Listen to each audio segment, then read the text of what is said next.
시청자 여러분 안녕하십니까? 뉴스타트 2부 시작합니다. 도이치모터스 주가 조작과 통일교 금품 수수 등의 혐의로 징역 15년을 구형받은 김건희 씨에게 1심 재판부가 징역 1년 8개월을 선고했습니다. 재판부는 일부 통일교 금품 수수 외에 나머지 혐의는 모두 무죄로 결론 내렸습니다. 신규혜 기자가 보도합니다. 도이치모터스 주가 조작 등 3가지 혐의로 기소돼 재판을 받은 김건희 씨에게 1심 재판부가 징역 1년 8개월을 선고했습니다. 주문, 피고인을 징역 1년 8월에 처한다. 압수된 그래프 목걸이 1개를 몰수한다. 피고인으로부터 1,281만 5천 원을 추징한다. 3가지 혐의 가운데 도이치모터스 주가 조작과 명태균 씨 관련 여론조사 무상 수수 혐의는 무죄 판결이 나왔습니다. 통일교 금품 수수 혐의는 샤넬 가방 2개와 그래프 목걸이 1개가 대상이었는데 샤넬 가방 1개에 대해서는 청탁 목적이 인정되지 않았습니다. 결국 특검이 기소한 혐의 가운데 극히 일부분만 유죄로 인정되면서 김 씨의 형량은 특검이 구형한 징역 15년을 훨씬 밑돌게 됐습니다. 재판부는 선고를 시작하며 무죄 추정의 원칙과 함께 증거를 바탕으로 판단했고 법은 모두에게 공평하다고 강조하기도 했습니다. 옛말에 형무등급 그리고 추무리불량이라는 말이 있습니다. 법의 적용에는 그 적용을 받는 사람이 권력자이든 아니면 권력을 잃은 자이든 예외나 차별이 없어야 합니다. 이번 선고는 윤석열 전 대통령의 체포방해 혐의 선고와 마찬가지로 전 과정이 생중계됐습니다. 재판부는 김건희 씨가 널리 알려진 공인이라는 점을 들어 중계를 허가했다고 설명했는데 무죄 판결 중계방송의 파장을 고려해 앞머리에 증거에 따른 판단을 강조한 게 아니냐는 해석도 나옵니다. YTN 신기입니다. 1심 재판부는 김건희 씨의 도이치모터스 주가 조작 사건의 혐의를 인정하기 어렵다고 봤습니다. 김 씨가 시세 조종을 인식한 것으로 보이지만 공범으로는 볼 수 없다는 게 재판부의 판단입니다. 계속해서 권준수 기자입니다. 이번 재판에서 도이치모터스 주가 조작 사건의 공모 여부는 핵심 쟁점 가운데 하나였습니다. 이와 관련해 재판부는 의심스러운 정황은 많지만 공모의 증거가 없어 무죄라고 판단했습니다. 김건희 씨가 돈을 맡기면서 무려 수익금 40%를 나눠주겠다고 한 점, 증권사 직원과 통화하면서 녹음되는 걸 염려했다는 점 등을 보면 재판부는 김 씨가 시세를 조종하는 데 돈이 쓰일 수 있다는 걸 인식하고 있었다고 지적했습니다. 그러나 법률적으로 공범이 되려면 구체적인 역할 분담과 의사결정 과정이 있어야 했다며 혐의를 인정하기 어렵다고 봤습니다. 고의로 가격을 올리거나 내리는 범행에 직접 가담했다고 볼 수는 없다는 겁니다. 시세 조정에 있어서 어떠한 역할을 수행하였는지에 관한 자료가 없습니다.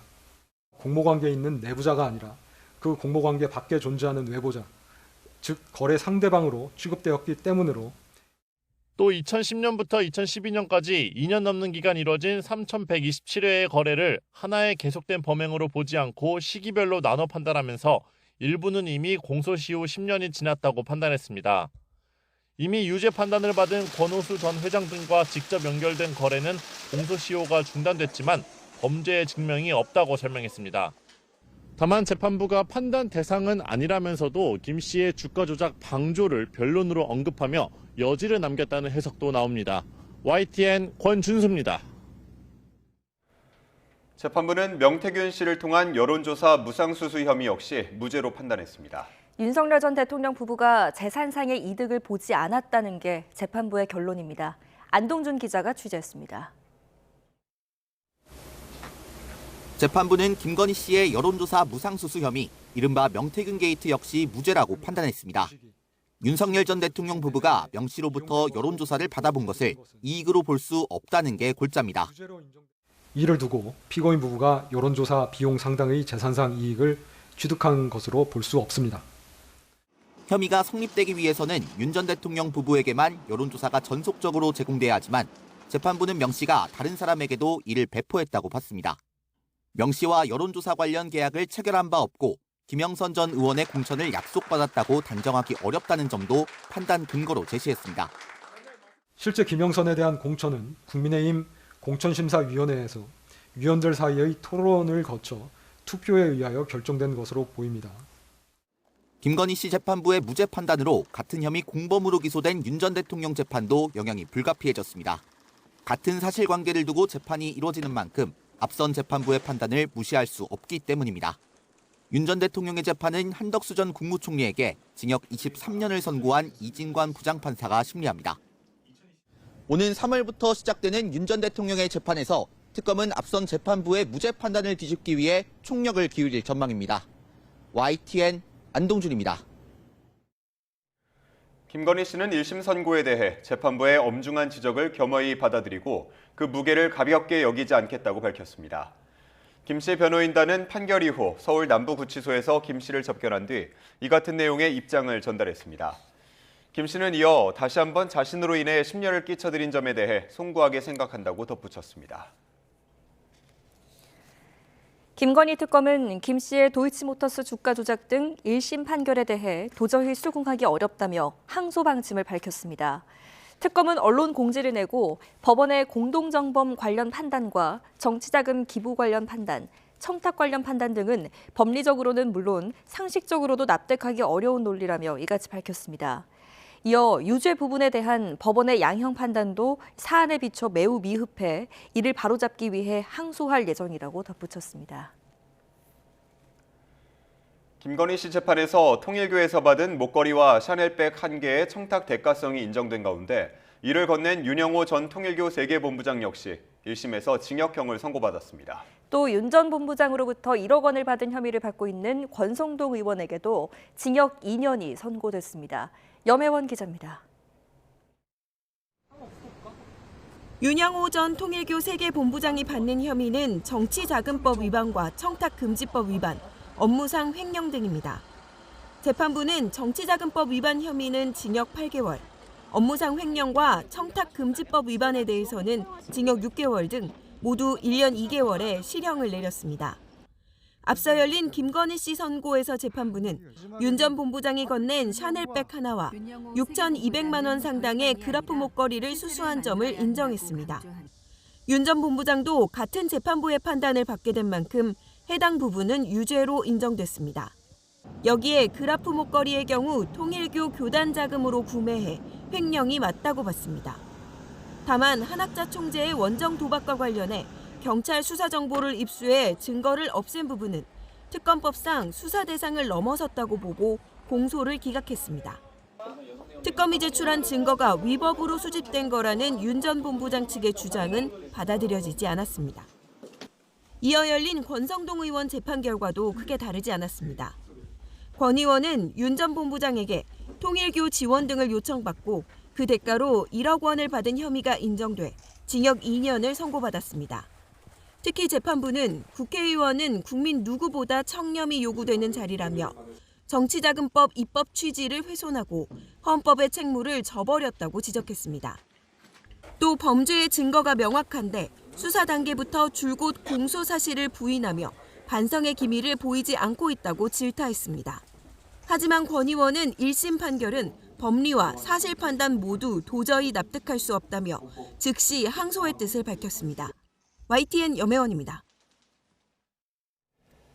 김건희 씨가 1심 재판에서 징역 1년 8개월을 선고받자 더불어민주당은 V제로 위상이 훼손될 수준이라고 비꼬며 강하게 반발했습니다. 국민의힘은 이번에도 공식 입장 없이 침묵했습니다. 황보혜경 기자입니다. 특검이 구형한 15년보다 훨씬 낮은 징역 1년 8개월이 선고되자 민주당은 말 그대로 발끈했습니다.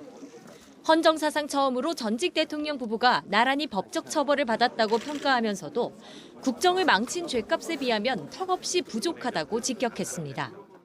V제로라 불리며 국정을 좌지우지한 김건희 씨의 위상이 훼손될까 걱정될 정도의 형량입니다. 세 가지 혐의 가운데 통일교 금품 수수 혐의만 일부 유죄로 본 재판부 판단도 조목조목 지적했습니다. 김 씨가 통일교에서 받은 샤넬 가방 2개 가운데 하나만 대가성을 인정한 것을 두고 가방 하나는 무죄, 다른 하나는 유죄란 해괴한 판례를 남겼다고 비꼬았습니다. 또 도이치모터스 주가 조작 혐의를 전부 무죄로 본 재판부를 향해선 12.3 비상계엄을 내란으로 단정하기 어렵다는 인식과 무엇이 다르냐고 따져 물었습니다. 1심 선고 생중계를 지켜본 당 내부에서도 거친 반발이 잇따랐습니다. 법사위원들은 김건희 봐줄 결심, 마치 김건희 변호인 같았다며 사법부를 난타했고 판결이 사실상 전부 무죄 선고에 가깝다는 비판도 나왔습니다. 지난 16일 윤석열 전 대통령 체포방해 혐의 1심 때 침묵했던 국민의힘은 이번에도 공식 입장을 내지 않았습니다. 대신 당 관계자는 YTN에 양쪽이 다 항소할 테니 최종 결과가 나올 때까지 차분히 지켜보자는 원론적인 입장만 알렸습니다. 조국혁신당은 재판부가 법기술을 활용해 봐주기 판결을 했다며 항소심에서 바로 잡혀야 한다고 촉구했고 개혁신당도 아직 정치적 도의적 책임은 끝나지 않았다고 날을 세웠습니다. 한덕수 전 총리가 징역 23년을 선고받고 법정 구속됐을 때 민주당은 사필 규정, 명쾌한 판결이라고 추켜 세웠습니다. 판결이 나올 때마다 냉탕과 온탕을 오가는 모습에 여론도 덩달아 요동치고 있습니다. YTN 황보혜경입니다. 쌍특검 수용 촉구 단식 농성 뒤 회복에 집중해왔던 국민의힘 장동혁 대표가 민생 현장을 방문하며 당무에 복귀했습니다. 한동훈 전 대표도 공개 행보에 나섰는데 오늘 최고위 회의에서 한 전 대표 제명 의결이 내려질지가 최대의 관심사로 떠오르고 있습니다. 박희재 기자입니다. 국민의힘 장동혁 대표가 설 명절을 앞두고 물가 점검을 위해 대형마트를 찾았습니다. 8일간의 단식 끝에 병원으로 이송된 뒤 엿새 만에 공개 일정인데 직원과 시민에게 미소를 건네는 등 건강을 일정 부분 회복한 모습이었습니다. 복귀의 첫 일성은 이재명 정부를 향했습니다. 고물가를 만병의 근원이라 지적하며 소비 쿠폰 등 현금성 지원 정책을 펴는 정부를 비판하고 수급 안정 대책에 힘써줄 것을 촉구했습니다. 물가가 우리 서민들의 일상의 삶을 위협하고 있는데도 불구하고 계속해서 현금을 살포하는 것은 당뇨 환자에게 설탕물만 먹이는 것과 같다고 할 것입니다. 비슷한 시각 한동훈 전 대표는 친한계 인사와 함께 김영삼 전 대통령을 조명하는 다큐멘터리 영화를 관람했습니다. 자신에 대한 당 윤리위의 제명 징계 결정 이후 첫 공식 행보입니다. 징계 상황을 직접 거론하지는 않았지만 민주화 운동으로 의원직 제명 처분을 받은 김 전 대통령의 발언을 빌려 물러서지 않겠다는 뜻을 드러냈습니다. 부당한 제명을 당하면서 달게 목을 비틀어도 새벽은 온다고 했던 김영삼 대통령님 말씀처럼 꺾이지 않는 마음으로 국민 믿고 계속 가겠습니다. 당 안팎의 시선은 오늘 장 대표 복귀 뒤 첫 최고위원 회의에서 한동훈 전 대표를 제명할지에 쏠려 있습니다. 제명안 의결이 유력하다는 관측 속에 당내에선 강한 조치로 똘똘 뭉쳐야 한다, 차분한 상태로 풀어야 한다는 목소리가 교차하고 있습니다. 관련해 오세훈 서울시장은 나라와 국민을 생각한다면 뺄셈 정치는 안 된다며 양측이 만나 정치적 해법을 모색할 것을 주문했습니다. 장 대표는 관련 기자들의 질문에 당내 문제는 절차에 따라 진행될 거라고 밝혔습니다. 절차에 따라서 충분한 시간이 주어졌고 절차에 따라서 진행하도록 하겠습니다. 감사 시작 2달 만에 한 전 대표 당원 게시판 사태 징계 문제가 마무리를 앞두게 됐습니다. 어떤 결론이 내려지더라도 당내 역학구도에 적잖은 변화가 예상되는 가운데 최종 의결 시 내홍은 최고조에 달할 거란 관측도 나옵니다. YTN 박희재입니다.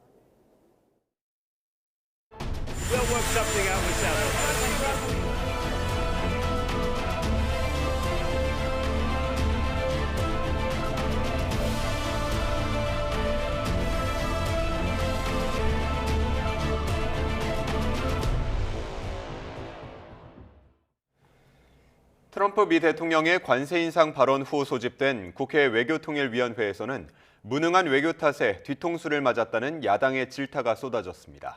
조현 외교부 장관은 이번 일이 일부에서 지적하는 쿠팡 사태나 온라인 플랫폼 법안과는 관련이 없다면서도 구체적인 이유를 특정하기는 어렵다고 밝혔습니다. 홍선기 기자입니다. 트럼프 미국 대통령의 한국 관세 인상 발언 충격파는 하루가 지나 열린 국회 외교통일위원회에서도 그대로 전달됐습니다. 야당에서는 특히 김민석 국무총리가 직접 미국을 다녀온 직후 이 같은 일이 벌어졌다며 뒤통수를 맞은 것이라고 비판했습니다.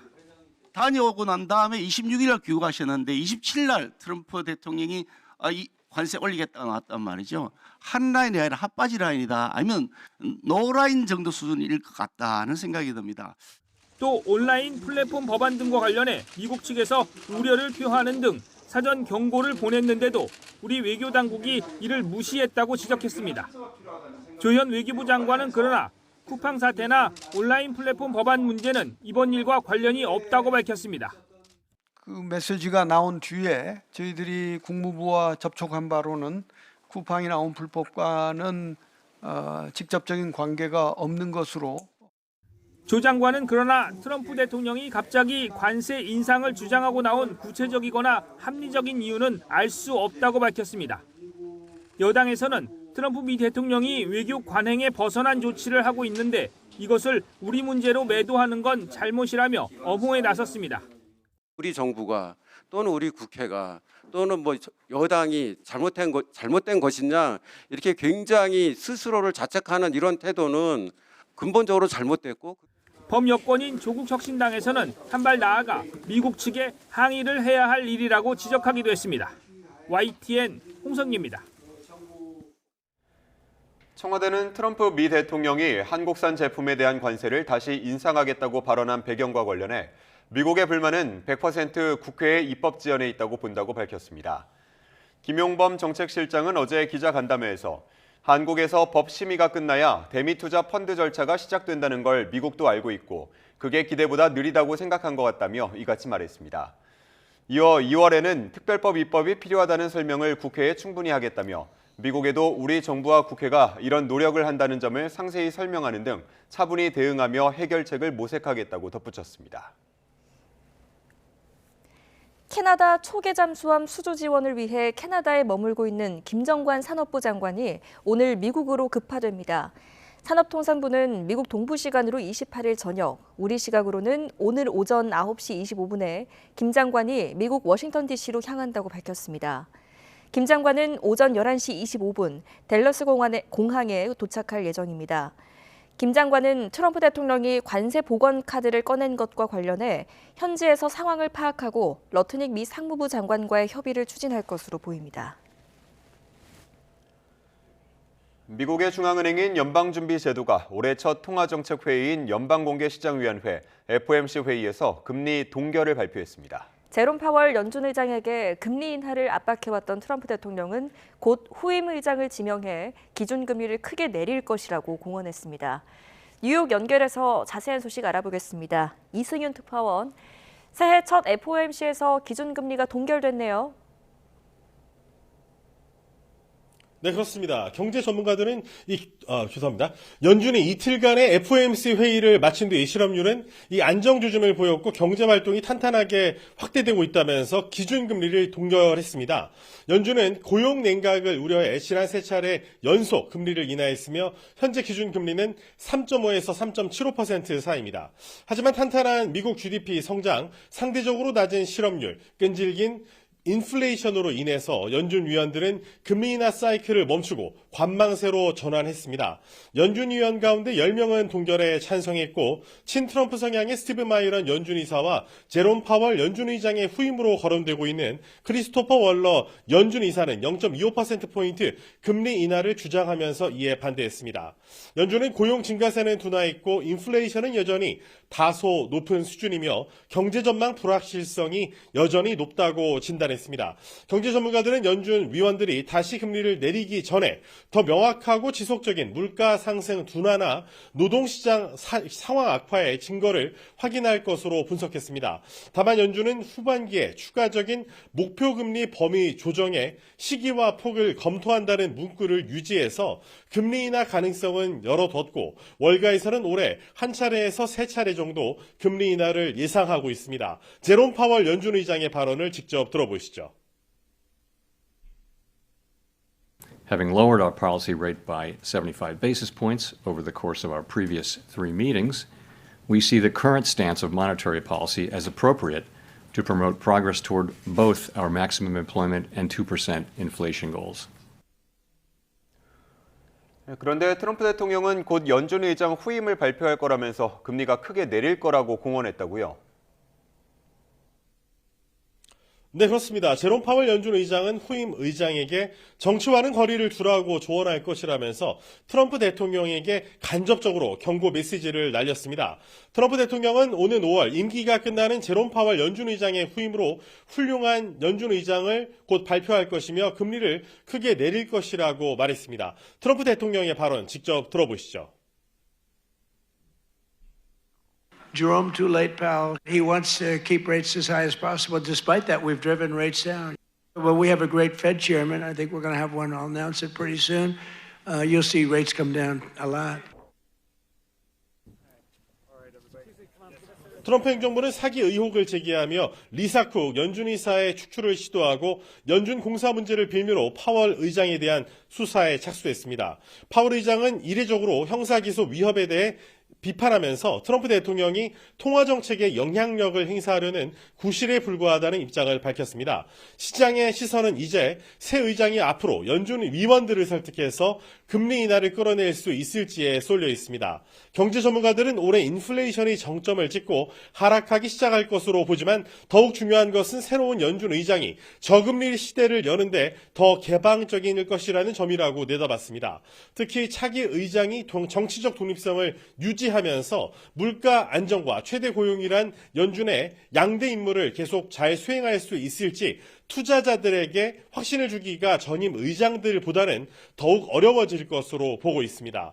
경제 전문가들은 연준이 금리 인하를 하라는 정치적 압력을 받고 있지만 경제 지표상으로는 인하 압박이 없다고 진단했습니다. 일각에서는 미국의 고용이 강하고 물가 인상 위험은 남아있다면서 트럼프 대통령의 요구대로 연준이 금리를 계속 내린다면 결국 내년에는 오히려 인상해야 하는 상황이 올 수 있다고 경고하고 있습니다. 지금까지 뉴욕에서 YTN 이승윤입니다. 코스피가 연일 최고치 기록을 경신하고 있는 가운데 우리 증시 시가총액이 유럽 최대 경제 대국인 독일을 앞질렀습니다. 블룸버그 통신은 AI와 전기차 등 메가 트렌드를 선점한 한국 경제가 슈퍼사이클을 맞이했다고 분석했습니다. 권준기 기자입니다. 블룸버그가 2006년 이후 한국과 독일 증시 시가총액을 비교한 그래프입니다. 지난해부터 한국 증시의 가파른 상승에 힘입어 최근 독일을 300억 달러 차이로 역전한 것으로 나타났습니다. 한국 증시는 시총 기준으로 독일을 제치고 타이완에 이어 세계 10위로 올라섰습니다. 코스피는 지난해 76% 급등한 데 이어 올해도 23% 상승세를 이어가고 있지만 독일 닥스 지수는 지난해 23% 상승하고 올해는 1.6% 오르는 데 그치고 있기 때문입니다.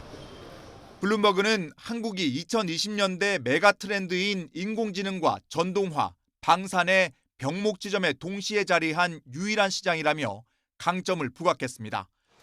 독일은 자동차와 화학산업의 장기적 침체로 실적이 압박받는 반면 한국은 방산 수출과 AI 인프라 확대로 슈퍼사이클을 누리고 있다는 겁니다. Driving the Kospi to record high after record high. So as long as those kind of companies are unaffected, it's not going to matter too much to the overall sense of the market. 다만 국내 총생산으로 따지면 독일이 3위, 한국은 12위로 실물 경제 규모는 여전히 2.5배 차이를 보이고 있습니다.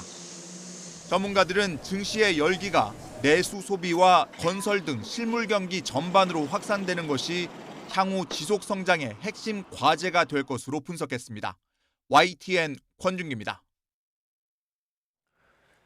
이어서 사건 사고 소식 살펴보겠습니다. 김경 전 서울시 의원이 강선호 의원뿐 아니라 다른 의원에게도 차명으로 후원했다는 의혹이 불거졌습니다. 김 전 시의원이 나중에 자신의 후원 회장을 맡은 인물에게 대신 후원금을 입금해달라고 요청했던 사실도 YTN 취재 결과 확인됐습니다. 김희영 기자가 단독 보도합니다. 2023년 강서구청장 보궐선거 공천 로비 의혹 관련 녹취에는 김 전 시의원이 지인에게 차명 후원을 부탁한 정황도 담긴 것으로 파악됐습니다. 전화를 받은 건 숭실대 교수 A씨. 재작년 9월쯤부터 반년 정도 김 전 시의원의 후원회장을 맡았던 인물입니다. 통화 시점은 2023년 7월 4일, 김 전 시의원이 더불어민주당 소속 B 의원을 면담한 날이었습니다. 김 전 시의원은 A씨에게 자신이 돈을 보내면 해당 의원 후원 계좌에 대신 입금 줄 수 있느냐고 물었고, A씨는 자신의 남편 계좌로 송금하면 돈을 보내겠다는 취지로 답한 것으로 전해졌습니다. 김 전 시의원이 차명 후원을 시도했다는 의혹이 불거졌는데 A씨는 YTN에 당시 김 전 시의원이 전화해 특정 계좌로 돈을 넣어달라고 요구한 건 맞는다고 밝혔습니다. 다만 이 같은 부탁이 부적절해 보여 분명히 거절했다며 후원 대상이었던 의원이 누군지도 기억나지 않는다고 설명했습니다. 또 김 전 시의원이 불특정 다수 아무에게나 전화했던 거라며 자신은 시의회 일을 몇 번 돕다 후원회장직을 맡게 됐을 뿐 실질적인 권한이나 이익도 없었고 김 전 시의원과는 업무상 안면이 있는 수준이라고 밝혔습니다. 그런데 같은 날 김 전 시의원의 또 다른 지인 이름으로 비의원 후원 계좌에 500만 원이 입금된 것으로 확인되며 논란이 커졌습니다. 비의원은 YTN에 당시 김 전 시의원을 면담했지만 강서구청장 출마 의사가 있는 사람들을 잇따라 만나던 중이라고 밝혔습니다. 또 출마 의사를 밝히는 김 전 시의원에게 현역 시의원인 만큼 출마를 만료했다고 말했습니다. 500만 원 후원자가 김 전 시의원 지인인 것도 몰랐다는 설명입니다. 김 전 시의원의 쪼개기 후원 의혹에 이어 새롭게 불거진 차명 후원 의혹까지 경찰 수사가 확대될 것으로 보입니다. YTN 김희영입니다. 외출 제한 명령에도 주거지를 상습 이탈한 혐의를 받는 조두순이 1심에서 징역 8개월을 선고받으며 다시 구속됐습니다. 재판부는 적절한 치료를 받지 않으면 똑같은 범행을 저지를 가능성이 있다며 치료 감호도 함께 선고했습니다. 조경원 기자가 보도합니다. 조두순은 외출 제한 명령을 어기고 경기도 안산에 있는 주거지를 상습 이탈한 혐의 등으로 재판을 받아왔습니다. 학생들이 등하교하는 시간이나 야간 시간대 외출이 금지돼 있지만 지난해 3월에서 6월 사이 4차례나 어긴 것으로 조사됐습니다. 또 같은 기간 집에서 위치 추적 장치를 고의로 망가뜨린 혐의로도 기소됐습니다. 이 같은 혐의를 모두 인정한 1심 법원은 조 씨에게 징역 8개월을 선고하며 법정 구속했습니다. 재판부는 이미 외출금지 위반으로 실형을 살고 나온 누범 기간이었는데도 다시 범죄를 저질러 죄책이 가볍지 않다고 질타했습니다. 다만 심신미약 상태인 범죄자를 시설에 수용해 치료부터 받게 하는 치료 감호를 함께 선고했습니다. 치매와 선망 증세 등을 보이는 조 씨가 적절한 치료를 받지 않으면 재범을 저지를 우려가 있다고 판단한 겁니다. 실제로 조 씨는 선고 직후 재판정을 빠져나가면서 주변에 징역이 맞는지 되물으며 선고 결과를 제대로 이해하지 못한 듯한 모습도 보였습니다. 지난 2008년 초등학생 성폭행 사건으로 징역 12년을 복역한 조 씨는 지난 2020년 출소해 안산으로 돌아왔습니다.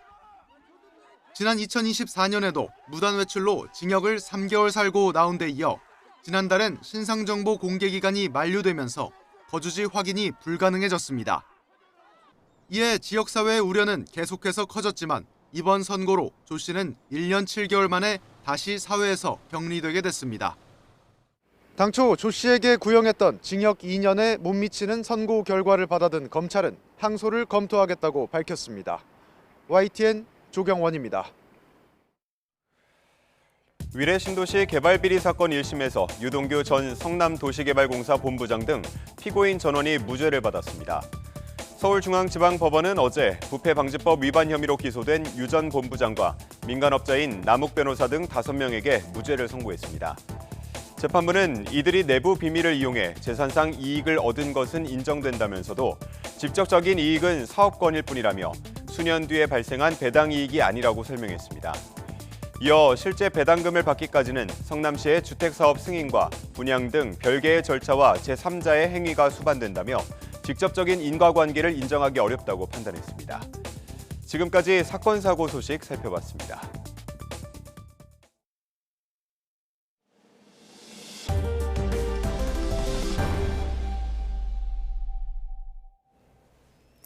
다음 소식입니다. 북한이 김정은 국무위원장이 참관한 가운데 성능이 개량된 대구경 방사포 무기체계를 시험 사격했다고 주장했습니다. 공격력이 극대화됐다고 만족감을 표시한 김 위원장은 핵전쟁 억제력을 강화하기 위한 다음 단계 구상을 조만간 천명할 것이라고도 예고했습니다. 이종원 기자입니다. 북한 매체들은 하루 전 발사한 미사일이 새로운 기술이 도입된 갱신형 대구경 방사포라고 주장했습니다. 발사 장소 등은 언급하지 않았지만 4발의 포탄이 발사점으로부터 358.5km 떨어진 해상 표적을 강타했다고 소수점 단위까지 공개하며 정밀 타격 능력을 과시했습니다. 딸 주혜와 발사 현장을 지켜본 김 위원장은 무기체계의 모든 지표가 공격력을 극대화하는 방향으로 향상됐다며 만족감을 표시했습니다. 또 그 어떤 외부 간섭도 무시할 수 있는 정밀 유도 비행 체계를 갖췄다며 이렇게 자평했습니다. 우리 보병은 가장 집초적이고 파괴적이며 대량적인 공격력을 갖추고 전쟁 억제의 책임적인 사명을 수행하게 된다. 일단 발사 차량 형태가 지난해 말 군수공장 현지 지도에서 공개했던 기존 초대형 방사포와 동일한 것으로 보이는데 다연장 능력이나 전파 교란 대응 능력 등이 향상된 것으로 보입니다. 특히 지능성과 기동성이 갱신됐다고 주장한 만큼 GPS 교란 등 전자전 공격을 피해 목표물을 타격할 수 있는 독립 항법 체계를 갖췄다는 주장으로 해석됩니다. 김 위원장은 다음 달로 예상되는 노동당 9차 대회에서 핵전쟁 억제력을 강화하기 위한 다음 단계의 구상을 천명하겠다고도 예고했습니다. 전략, 전술, 핵무기 체계들을 전반적으로 고도화시킨다는 맥락이 있는 것 같고 재래식 전략과 핵 전략을 결합해서 기존의 핵무력을 더 한층 이제 업그레이드 시킨다는. 북한의 탄도미사일 도발은 지난 4일 이후 23일 만이며 올해 들어 두 번째로 당대회를 앞두고 내부 결속을 다지고 대외적으로 존재감을 과시하려는 의도로 보입니다. 이번 미사일 도발은 트럼프 미국 대통령의 안보 브레인으로 꼽히는 콜비 차관의 방한 시점에 맞춰 감행됐습니다. YTN 이종원입니다. 안규백 국방장관은 올해를 전시작전 통제권 전환의 원년으로 삼아야 한다며 지난 20년간 피나는 노력으로 우리 군의 역량은 충분히 축적됐고 이젠 그 성과에 마침표를 찍을 때라고 강조했습니다. 안 장관은 진영승 합참의장과 각 군 참모총장 등 주요 지휘자 170여 명이 참석한 가운데 국방부에서 2026년 제1차 전작권 전환 추진 평가회의를 주관하며 이같이 말했습니다. 2주째 강추위가 이어지고 있습니다. 한파특보도 또 한 차례 확대 강화됐는데요.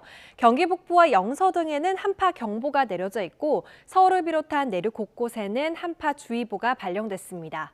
현재 서울 기온은 영하 8.3도로 어제와 비슷하지만 앞으로 기온이 조금 더 내려가겠고요.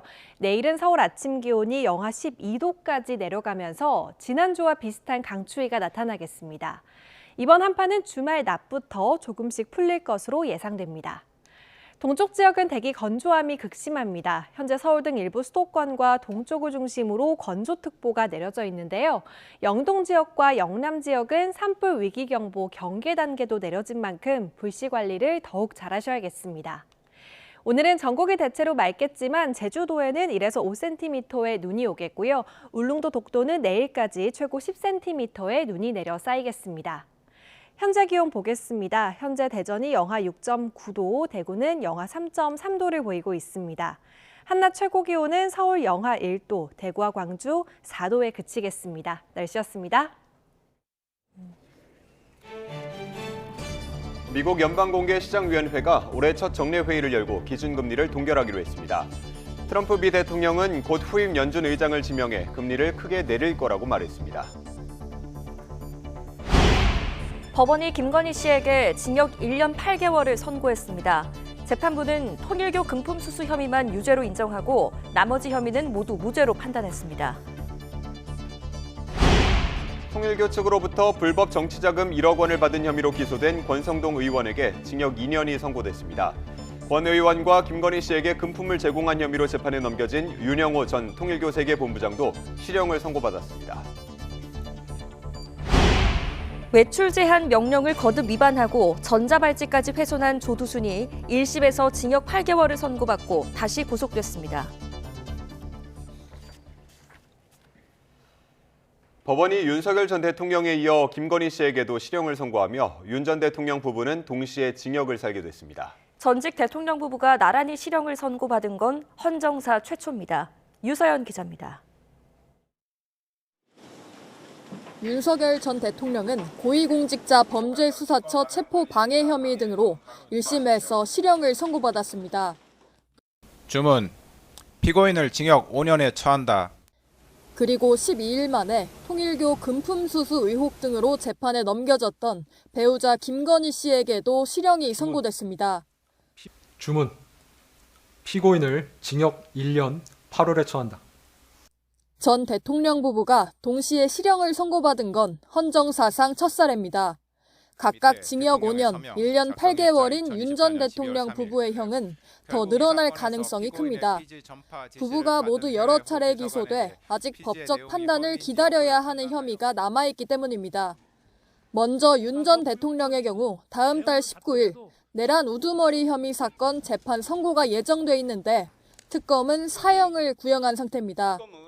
전두환 노태우 세력에 의한 단죄보다 더 엄정하게 단죄함으로써 김건희 씨 또한 이른바 매관매직 의혹과 정당법 위반 혐의 재판을 앞두고 있습니다. 일부 항소 가능성도 남아 최종 형량은 기다려봐야겠지만 현직 대통령 체포 작전부터 영부인 최초의 구속 기소까지 윤 전 대통령 부부는 헌정사에 벌써 적잖은 불명예 기록을 남기게 됐습니다. YTN 유서연입니다. 김건희 씨에게 적용된 혐의 가운데 유죄로 인정된 건 통일교 금품수수 의혹 관련 알선수재 혐의뿐입니다. 재판부는 양형 사유를 읊으며 누구보다 청렴해야 할 영부인이 사치품으로 치장하는 데 급급했다며 비난을 가했습니다. 임혜진 기자입니다. 알선수재 혐의를 일부 유죄로 판단한 재판부는 불리한 양형 사유를 설명하면서 김건희 씨를 질타했습니다. 먼저 영부인은 가장 가까운 곳에서 대통령에 영향을 미칠 수 있고 나라를 대표하는 상징적인 존재로서 청렴성이 요구되는 자리라고 의미를 되새겼습니다. 솔선수범을 보이지는 못할 망정 국민에 대하여 반면교사가 되어서는 아니 될 일입니다. 특히 지위가 높을수록 금권을 의식적으로 경계해야 한다고 말했는데 이에 반해 김건희 씨는 자신의 지위를 영리추구 수단으로 오용했다고 질타했습니다. 거미불루 화이불치라는 한자 성어를 들어 일침을 놓기도 했습니다. 값비싼 물건으로 두르지 않아도 검소하게 품위를 유지할 수 있다는 절제미를 강조한 겁니다. 고가의 사치품을 뿌리치지 못하고 수수한 다음 이를 가지고 자신을 치장하는 데 급급하였습니다. 재판부는 이어 유경옥 전 대통령실 행정관과 번진법사 전성배 씨 등 금품 전달에 관여한 주변인들에게 허위 진술을 강요해 혐의를 감추려 한 점도 꾸짖었습니다. 다만 김 씨가 금품을 먼저 요구한 적은 없다는 점은 참작한다고 설명했습니다. YTN 임혜진입니다. 김건희 씨에게 징역 15년을 구형했던 특검은 법리는 물론 상식적으로도 수긍할 수 없는 판결이라며 즉각 항소를 예고했습니다. 김 씨 측은 애초 정치적인 목적으로 진행된 지나친 수사였다며 항소 포기를 요구했습니다. 나혜인 기자입니다. 김건희 씨 1심 재판부가 대부분 혐의를 무죄로 판단하자 특검팀은 당황한 듯 아무런 입장 없이 법원을 빠져나갔습니다. 그리고 1시간쯤 뒤 짧게 입장을 냈습니다. 자본시장법 위반과 정치자금법 위반, 알선수재 무죄 근거로 든 모든 판단은 법리는 물론 상식적으로 납득하기 어려운 논리로서 수긍할 수 없다고 밝혔습니다. 유죄로 인정된 통일교 관련 금품 수수 역시 징역 1년 8개월 양형은 턱없이 부족하다며 항소해 바로잡겠다고 예고했습니다. 반면 김 씨 변호인단은 애초 구형량이 과도했다며 정치 권력이 수사에 개입하면 어떤 결과를 초래하는지 보여준 판결이라고 평가했습니다. 무죄는 당연하고 일부 알선수재 혐의 역시 영부인 지위 때문에 오히려 무거운 형량이 선고된 것 같다며 특검에 항소 포기를 요구했습니다. 법원에서 무죄 판결을 하면 검찰이 잘못 기소를 한 것이지 왜 항소를 해서 다투냐라고 말씀을 하신 적이 있습니다. 모든 국민에게 공정하게 적용이 됐으면 좋겠습니다. 선고 공판이 진행되는 동안 김 씨 변호인단 일부는 재판부 무죄 판단에 눈물을 보이기도 했습니다. 특검은 물론 김 씨 측도 1심 유죄 부분에 항소할 가능성이 커 조만간 시작될 2심에서도 중요 쟁점에 대해 치열한 법리 다툼이 예상됩니다. YTN 9입니다. 어제 진행된 김건희 씨 선고는 특검이 3차례 기소한 사건들 가운데 처음으로 진행된 겁니다. 매간 매직 의혹과 통일교회 국민의힘 집단 가입 의혹 등 다른 혐의 재판도 본격적인 시작을 앞두고 있습니다. 강희경 기자입니다. 민중기 특검은 김건희 씨를 3차례에 걸쳐 재판에 넘겼습니다. 가장 먼저 기소했던 도이치 주가 조작 사건 등이 1심 선고를 앞두고 있고, 같은 재판부가 통일교 집단 가입 의혹 관련 정당법 위반 사건도 진행하고 있습니다. 김건희 씨가 2023년 3월 국민의힘 전당대회에서 윤석열 전 대통령의 의사를 반영할 당대표를 당선시키기 위해 통일교 측에 국민의힘 당원 가입을 요청했다는 게 골자입니다. 다음 달 3일 증거에 대한 인부 여부를 밝히고 향후 심리 계획을 정리하는 공판 준비 기일을 연 뒤 본격적인 재판이 시작됩니다. 공직을 대가로 각종 금품을 받았다는 이른바 매관 매직 사건은 아직 기일이 잡히지 않았습니다. 특검이 김건희 씨가 수수했다고 판단한 금품 가액은 2억 9천여만 원에 달합니다. 자수서를 낸 서희건설 이봉관 회장이 건넨 귀금속 3종부터 이배용 전 국가교육위원장의 금거북이, 김상민 전 검사의 이유한 화백 그림 등이 포함됐습니다. 청탁과 대가성이 인정되는지가 관건인데 비슷한 구조를 띠는 통일교 청탁 의혹 결과가 관련 재판에도 영향을 미칠지 이목이 쏠립니다. 김 씨에게 그림을 주고 공직 자리를 부탁한 혐의로 재판 중인 김상민 전 검사의 1심 선고는 다음 달 9일 열립니다.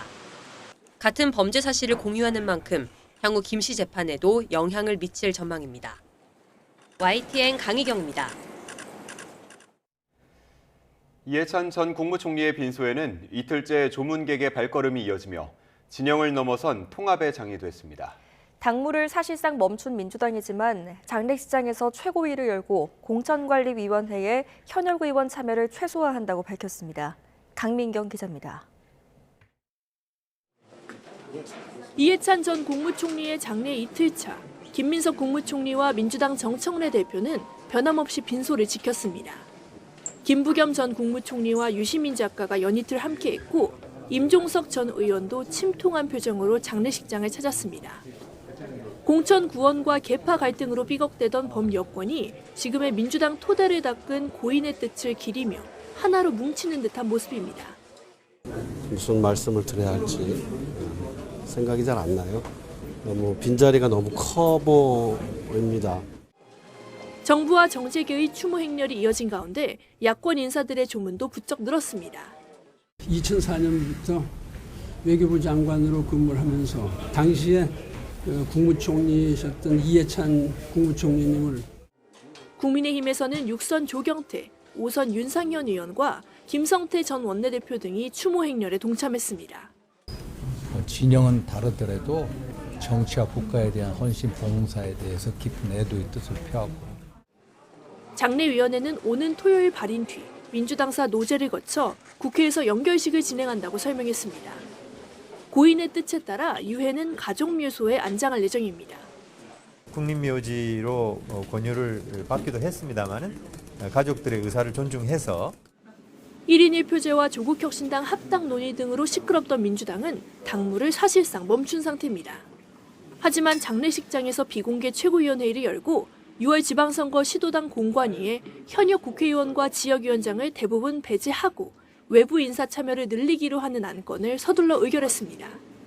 공천 관련 회의 기록은 4년까지 보존하기로 했는데 최근 당내 논란이 된 공천 헌금 의혹을 염두에 둔 조치로 해석됩니다. YTN 강민경입니다. 오늘의 주요 국회 일정입니다. 국회는 오늘 오후 2시 본회의를 열어 비쟁점 민생법안 90여 개를 상정해 처리할 방침입니다. 여야는 반도체 특별법과 필리버스터 진행 시 국회의장의 사회권을 상임위원장 등에 넘길 수 있도록 하는 내용의 국회법 개정안도 처리할 예정입니다. 민주당은 국회법 개정안에 필리버스터 중 재적의원 5분의 1이 출석하지 않으면 국회의장이 토론을 중지하도록 하는 내용을 담으려 했지만 여야 논의 끝에 제외됐습니다. 더불어민주당 한동수 윤리심판원장이 장경태, 최민희 의원에 대한 직권조사를 개시한 가운데 오늘 관련 첫 회의가 열립니다. 오전 10시 서울 여의도 민주당사에서 열리는 회의에서는 장경태 의원의 성비위 의혹과 최민희 의원 딸 결혼식 축의금 의혹에 대한 조사 보고가 이뤄질 것으로 보입니다. 다만 두 의원은 참석하지 않는 것으로 알려졌습니다. 앞서 지난 21일 한 윤리심판위원장은 두 의원 의혹과 관련해 직권조사를 명령한 바 있습니다.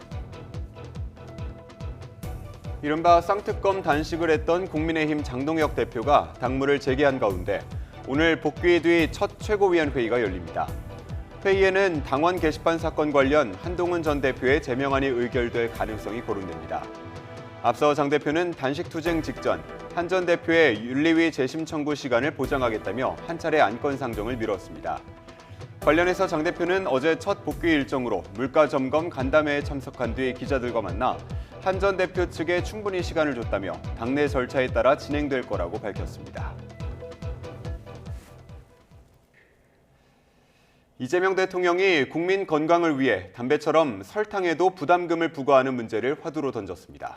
이렇게 확보한 재원은 지역과 공공의료 강화에 투자하면 어떨지 시민들의 생각을 물었는데요. 청와대는 각계 의견 수렴에 나서기로 했습니다. 강진원 기자입니다.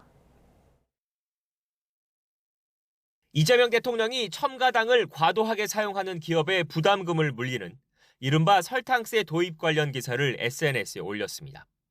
담배처럼 설탕에 부담금을 매겨 사용을 억제하는 정책에 대한 국민 생각을 물어본 겁니다. 그렇게 걷어들인 돈으로 지역과 공공의료를 강화하면 어떨지 아이디어도 냈는데 청와대는 즉각 힘을 보탰습니다.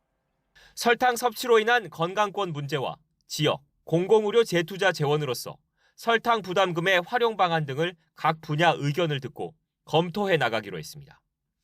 설탕 부담금 도입 여부를 둘러싼 논란이 다시 수면 위로 떠오를 가능성이 커진 겁니다. 과도한 당류 섭취가 비만과 당뇨병 등 건강을 위협할 수 있다는 우려가 커지면서 해외에선 이미 설탕세를 도입한 나라가 적지 않습니다. 지난 2023년 기준 120여 개 국가에 달합니다. 우리나라에서도 지난 2021년 담배에만 부과하는 부담금을 가당 음료를 제조, 가공, 수입, 유통하는 이들에게도 매기는 국민건강증진법 개정안이 발의된 적이 있습니다. 과도한 이 당류 섭취로 인한 비만이나 고혈압이나 그리고 당뇨 이런 것들을 예방하기에 적절한 타이밍이라고 생각합니다. 21대 국회 임기 만료로 해당 법안은 폐기됐지만 설탕 부담금 도입 여부에 대한 찬반 논쟁은 보건의료계와 산업계를 중심으로 이어져 왔습니다. 국민건강 증진에 실제 도움을 줄지에 대한 근본적 질문부터 소비자 부담 증가와 업계 반발, 물가 상승 우려까지 쟁점이 한두 개가 아닙니다. 설탕세를 매긴다 치더라도 부과 범위와 세율 등은 여전히 뜨거운 감자로 남을 수밖에 없습니다. 사회적 파급이 큰 사안인 만큼 당장 설탕세 도입 여부가 결론날 가능성은 크지 않지만 이 대통령의 깜짝 참전으로 논의의 속도가 붙을 거란 전망이 많습니다. YTN 강준원입니다. 청와대는 다주택자 양도소득세 중과 유예가 이재명 대통령이 못 박은 대로 오는 5월 9일 종료될 거란 점을 거듭 확인했습니다. 김용범 정책실장은 어제 기자간담회에서 이 대통령의 최근 언급에 대해 행정의 원칙을 말한 거라며 중과 유예는 예고대로 일몰할 거라고 밝혔습니다. 다만 중과 유예의 구체적 종료 시점과 관련해선 5월 9일이 아니라 5월 9일 계약 체결 뒤 거래가 완료되는 것까지 한두 달 뒤로 미루는 방안도 내부적으로 검토하고 있다고 덧붙였습니다. 서울 아파트값 오름폭이 확대되고 있는 가운데 부동산 시장을 안정시키기 위해 정부가 조만간 부동산 공급 대책을 발표할 예정입니다. 지난해 정부는 97 공급 대책에서 오는 2030년까지 수도권 주택 공급 확대를 위해 135만 가구를 착공하겠다는 계획을 제시한 바 있습니다. 이에 따라 후속 대책에는 97 대책을 보완하는 내용이 담길 전망인데 유휴 부지나 노후 공공청사를 활용한 방안 등이 나올 것으로 점쳐집니다. 오세훈 서울시장이 양천구 신정동 정비사업 현장을 방문해 주택 공급 활성화를 위한 정부의 과감한 규제 완화를 촉구했습니다. 오 시장은 이주비 대출 제한과 조합원 지위 양도 금지가 사업의 발목을 잡고 있다며 금융당국과 정부가 이를 조속히 풀어야 한다고 강조했습니다. 특히 정부의 유휴부지 활용 공급보다 기존 정비사업장의 이주 물량을 확보하는 것이 공급 측면에서 더 즉각적이고 효과적이라고 지적했습니다. HBM을 앞세워 인공지능 시대의 핵심으로 자리 잡은 SK하이닉스가 지난해 매출 97조 원이라는 사상 최대 실적을 냈습니다. 연간 영업이익은 47조 원으로 가전과 반도체 실적을 모두 합친 삼성전자를 3조 원 넘게 앞섰습니다. 타이완 TSMC의 영업이익률도 넘어서며 반도체 왕좌를 차지했습니다. 박기환 기자가 보도합니다.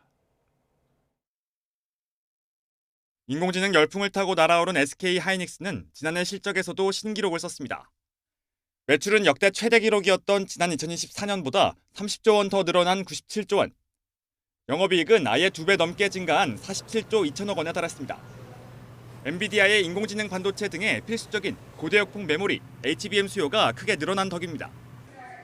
여기에 PC 등에 쓰이는 D램 가격 상승도 마진을 키우면서 영업이익률이 58%로 타이완의 TSMC보다도 높았습니다. SK하이닉스는 삼성전자가 가전과 스마트폰, 반도체 사업 전체에서 거둔 지난해 영업이익도 뛰어넘었습니다. 하이닉스는 인공지능 산업의 최전방, 미국 시장에도 뛰어듭니다. 미국 자회사에 100억 달러를 추가 베팅해 가칭 AI 컴퍼니를 설립하고 미국 내 AI 혁신 기업에 투자하고 이들과 협력해 SK그룹 차원의 미래 역량을 키워나간다는 구상입니다. SK하이닉스는 여기에 주당 1,500원씩 모두 1조 원 규모 추가 배당과 12조 원 이상의 자사주 소각 등 주주 환원 방안을 결정해 투자자를 향한 감사 인사도 빼놓지 않았습니다. YTN 박견입니다. 코스피가 개인 투자자들의 매수세에 힘입어 사상 처음으로 5,100선을 넘어섰습니다. 코스닥 지수도 1,100선을 돌파했는데요. 원달러 환율은 20원 넘게 내리며 석 달 만에 최저치를 기록했습니다. 손효정 기자입니다. 코스피가 5,100선도 뚫었습니다. 개장부터 상승 출발한 지수는 1조 2천억 원 넘는 개미들의 매수세에 장중 5,180선까지 올라섰습니다. 결국 1.7% 오른 5,170포인트, 종가 기준 사상 최고치를 새로 쓰며 문을 닫았습니다. 실적 발표를 앞둔 반도체 대장주가 이번에도 상승장을 이끌었습니다. 삼성전자는 16만 전자에 SK하이닉스는 84만 원까지 오르며 나란히 신고가를 기록했습니다. 현대차 역시 하루 만에 강세로 돌아서 49만 원대로 마무리했습니다. 코스닥 지수는 5% 가까이 급등하며 1,130포인트에 올라섰습니다. 외국인이 5천억 원 가까이 순매수했는데 ETF 물량이 포함된 기관 매수량은 2조 3천억 원에 달했습니다. 이번 주 주요 기업들의 실적 발표 기대감에 더해 트럼프 대통령이 관세 인상을 철회할 수 있다는 관측이 더해지며 투자 심리를 자극한 것으로 풀이됩니다. 반도체 D램 가격이 빠르게 오르면서 이익 전망도 계속 상향 조정되고 있거든요. 그 자동차 쪽 하락세를 멈춘 걸 보면 일단 트럼프 대통령의 유화적인 발언이 일단 투자 심리에도 일부 긍정적인 영향을 미쳤던 것 같아요. 닷새 만에 반등했던 원달러 환율은 20원 넘게 급락했습니다. 원화가 동조하는 엔화의 강세는 이어지고 달러는 상대적으로 약세를 보이면서 1,420원대로 주간 거래를 마쳤습니다. 지난해 10월 이후 석 달 만에 가장 낮은 수준입니다. YTN 손유정입니다. 한 줄 뉴스입니다. 새해 들어 우리 증시가 상승 흐름을 이어가면서 그제 기준 투자자 예탁금이 100조 원을 넘어섰습니다. 모든 코스피 상장사의 영문 공시 의무화 시점이 내년 3월로 1년 이상 당겨졌습니다. 지난해 롯데손해보험의 자본 건전성이 취약하다며 경영 개선 권고를 부과한 금융위원회가 롯데손해보험이 제출한 경영 개선 계획을 승인하지 않고 적기 시정 조치 상향 절차에 돌입했습니다. 금융위원회는 자금 횡령을 재무제표에 제대로 반영하지 않아 회계 처리 기준을 위반한 언론사 스포츠서울 회사 관계자들에게 과징금 13억 2천만 원을 부과했습니다. 정부가 설을 맞아 농축수산물 할인 지원에 역대 최대 규모인 910억 원을 투입하고 지역사랑 상품권도 역대 최대인 4조 원을 공급하기로 했습니다. 공정거래위원회는 앞으로 가맹본부가 창업 희망자에게 가맹점 생존율이나 폐업 점포수, 중도 해지 위약금 등의 구체적인 위험 정보를 미리 알리도록 했습니다. 지금까지 한줄 뉴스였습니다. 네, 다음 소식입니다. 미국의 중앙은행인 연방준비제도가 올해 첫 통화정책회의인 연방공개시장위원회 FOMC 회의에서 금리 동결을 발표했습니다. 제롬 파월 연준 의장에게 금리 인하를 압박해왔던 트럼프 대통령은 곧 후임 의장을 지명해 기준금리를 크게 내릴 것이라고 공언했습니다. 뉴욕에서 이승윤 특파원입니다. 연방준비제도가 실업률은 안정 조짐을 보였고 경제활동이 탄탄하게 확대하고 있다며 현재 3.5에서 3.75%인 기준금리 동결을 결정했습니다. 연준 의원 10명은 동결에 찬성했고 친트럼프 성향의 스티븐 마이런 연준 이사와 크리스토퍼 월러 연준 이사는 금리 인하를 주장했습니다. 연준은 고용 증가세는 둔화했고 인플레이션은 여전히 다소 높은 수준이며 경제 불확실성이 높다고 진단했습니다. Having lowered our policy rate by 75 basis points over the course of our previous 3 meetings, we see the current stance of monetary policy as appropriate to promote progress toward both our maximum employment and 2% inflation goals. 다만 후반기에 추가적인 목표금리 범위 조정의 시기와 폭을 검토한다는 문구를 유지해 금리 인하 가능성을 열어뒀습니다. 제롬 파월 연준 의장은 후임 의장에게 정치와 거리를 두라고 조언할 것이라며 차기 의장을 통해 금리를 내리려는 트럼프 대통령과 대립각을 세웠습니다. Jerome too late, pal. He wants to keep rates as high as possible. Despite that, we've driven rates down. Well, we have a great Fed chairman. I think we're going to have one. I'll announce it pretty soon. You'll see rates come down a lot. 월가에선 경제 지표 상으로 금리 인하 압박이 없지만 새 의장이 연준 위원들을 설득해 금리 인하를 끌어낼지가 관건이라고 짚었습니다. 특히 차기 의장이 정치적 독립성을 유지하며 임무를 제대로 수행할 수 있을지 시장에 확신을 주기가 어려워질 것이란 우려도 나옵니다. 경제 전문가들은 경제 지표상으로는 금리 인하 압박이 없어 트럼프 대통령의 요구대로 연준이 금리를 계속 내리면 결국 내년에는 인상해야 하는 상황이 올 수 있다고 경고했습니다. 뉴욕에서 YTN 이승윤입니다. 스콧 베센트 미 재무장관이 트럼프 대통령의 관세 재인상 발표가 상황 진전에 도움이 된다며 압박 강도를 높였습니다. 김정관 산업통상부 장관은 오늘 워싱턴 DC에 도착해서 하워드 러트닉 상무장관을 만나 돌파구를 모색합니다. 워싱턴 홍상희 특파원입니다. 백악관에 이어 스콧 베선트 미국 재무장관도 한국 국회를 압박하고 나섰습니다. 베선트 장관은 트럼프 대통령이 관세 재인상을 발표한 게 상황 진전에 도움이 된다고 생각한다고 말했습니다. 그러면서 한국의 국회가 관련 법안을 승인하기 전까지 한국과의 무역 합의는 없는 거라고 못 박았습니다. 한미 양국이 무역 합의를 이뤘지만 국회가 대미투자 특별법 통과를 지연시키고 있다는 불만입니다. 베선트 장관은 한국 의회에서 관련법을 승인할 때까지 25%의 관세를 적용받느냐는 질문에는 명확한 답을 내놓지 않았습니다. 앞서 제이미슨 그리어 미국 무역대표부 대표도 한국이 3,500억 달러를 투자하겠다는 약속을 하고도 관련 법안을 통과시키지 않았다며 오히려 디지털 관련 법안을 도입했다고 꼬집었습니다. They've introduced new laws on digital services. They haven't done what they needed to do on agriculture and industry, and so it's hard to continue to hold up our end of the bargain while they have not moved forward swiftly enough on their end. 캐나다에 출장 중인 김정관 산업통상부 장관은 현지 시간으로 오늘 밤 워싱턴 DC에 도착해 대미 접촉에 나섭니다. 하워드 러트닉 상무장관과 주요 인사들을 만나 미국 측 입장을 듣고 국회의 입법 절차에 대해 상세히 설명해 오해를 풀 계획입니다. 여항구 통상교섭본부장도 조만간 제이미슨 그리어 미 무역대표부 대표와 만나 협의에 나섭니다. 김정관 장관은 이번 방미 기간 무엇보다 우리 정부의 대미 투자 이행 의지를 강조하는 데 주력할 계획입니다. 트럼프 대통령도 대화 의지를 밝힌 만큼 관세 인상 철회를 이끌어낼 수 있을지 관심입니다. 워싱턴에서 YTN 홍상입니다. 네, 트럼프 미 대통령의 국가별 관세 부과에 대한 연방대법원의 판결이 나오지 않은 가운데 미국 정부를 상대로 한 한국 기업의 관세 환급 요구 소송이 이어지고 있습니다. 미국 국제무역법원에 따르면 한국타이어 미국 법인은 지난 26일 세관 국경보호국을 상대로 소송을 내면서 트럼프 대통령이 국가 비상경제권한법에 근거해 부과한 관세를 위법으로 판결해달라고 요청했습니다. 또 회사가 수입하는 제품에 관세를 더 부과하지 못하게 하고 회사가 이미 낸 관세의 전액 환급을 명령해달라고 요청했습니다.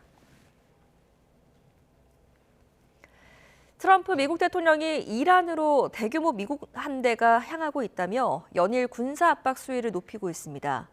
중동 위기가 다시 고조되는 가운데 미네소타주 시민 총격에 대한 비판 여론을 돌려보려는 시도라는 지적도 나옵니다. 정유신 기자입니다. 현지 시간 28일 트럼프 대통령은 SNS를 통해 대규모 함대가 이란으로 향하고 있다며 이란의 신속한 핵 합의를 촉구했습니다. 베네수엘라 때보다 더 큰 규모라고 강조하면서 필요하다면 신속하고 폭력적으로 임무를 수행할 수 있다고 경고했습니다. 그러면서 신속히 협상 테이블로 나와 핵무기 금지 합의를 협상하기 바란다고 요구했습니다. 이달 초 마두로 베네수엘라 대통령을 축출할 때처럼 언제든 이란에서 군사작전을 벌일 수 있다고 위협한 겁니다. 중동 지역을 관할하는 미 중부사령부도 이란을 겨냥한 공중훈련 계획을 공개했습니다. 한 달 전 이란 시위 당시 군사작전을 검토하던 트럼프 행정부가 핵합의를 명분으로 군사 압박 수위를 높이는 겁니다. 앞서 트럼프 대통령은 이란 반정부 시위 희생자가 늘자 군사 개입을 결단하려다가 보복을 우려한 주변국 만류로 일단 보류한 것으로 알려졌습니다.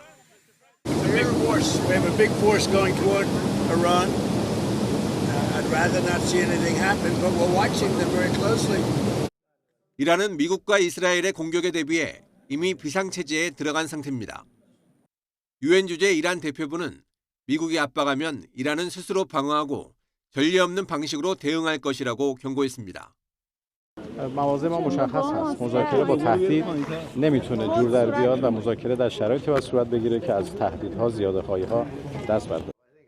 트럼프의 이란 군사행동 압박에 대해 일부 외신은 미국 내 정치 상황과 무관치 않다고 보도했습니다. 영국의 가디언지는 미네소타주에서 시민 2명 사망으로 이민 단속 폭력에 대한 비판이 거세지자 외부로 관심을 돌리기 위한 전략으로 보인다고 지적했습니다. YTN 정유신입니다. 도박을 해봤다는 청소년이 늘고 처음 도박을 경험하는 연령도 낮아진 것으로 조사돼 경찰이 집중 단속에 나섭니다.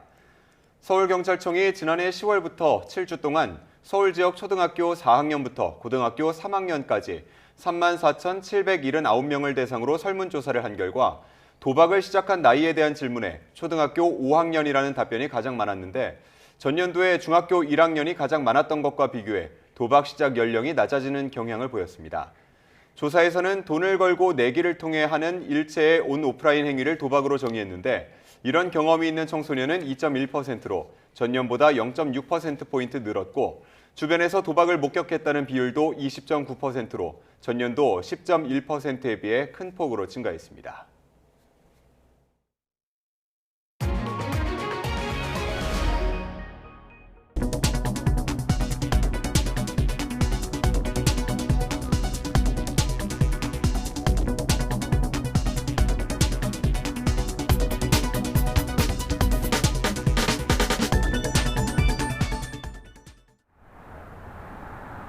강추위가 다시 기세를 올리고 있습니다. 한파특보가 또 한 차례 확대 강화된 가운데 서울에도 한파주의보가 내려졌습니다. 이 시각 서울의 기온이 영하 8.2도까지 떨어졌고 체감온도는 영하 12도 선을 보이고 있는데요. 오늘은 한낮에도 칼바람이 불면서 체감온도가 매우 낮을 것으로 보입니다. 옷차림 따뜻하게 하고 나오셔야겠습니다. 차갑고 건조한 바람이 계속해서 이어지면서 대기도 메말라가고 있습니다. 서울 등 일부 수도권과 동쪽 지역에 건조특보가 발령 중인데요. 영동과 영남 지역은 산불 위기경보 시스템 도입 이후 처음으로 1월에 경계 단계까지 내려졌습니다. 산불이 발생하지 않도록 각별히 주의하셔야겠습니다.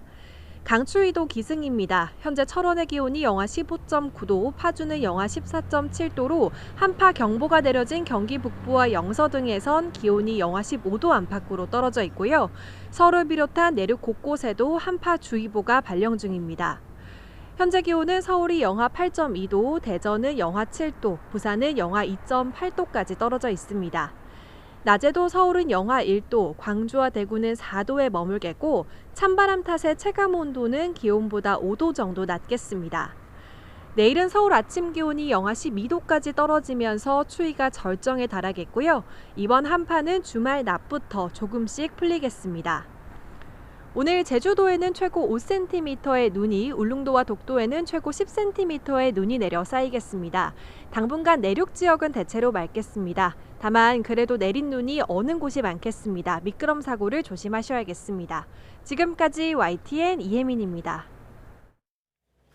네, 뉴스타트 3부 잠시 뒤에 계속됩니다.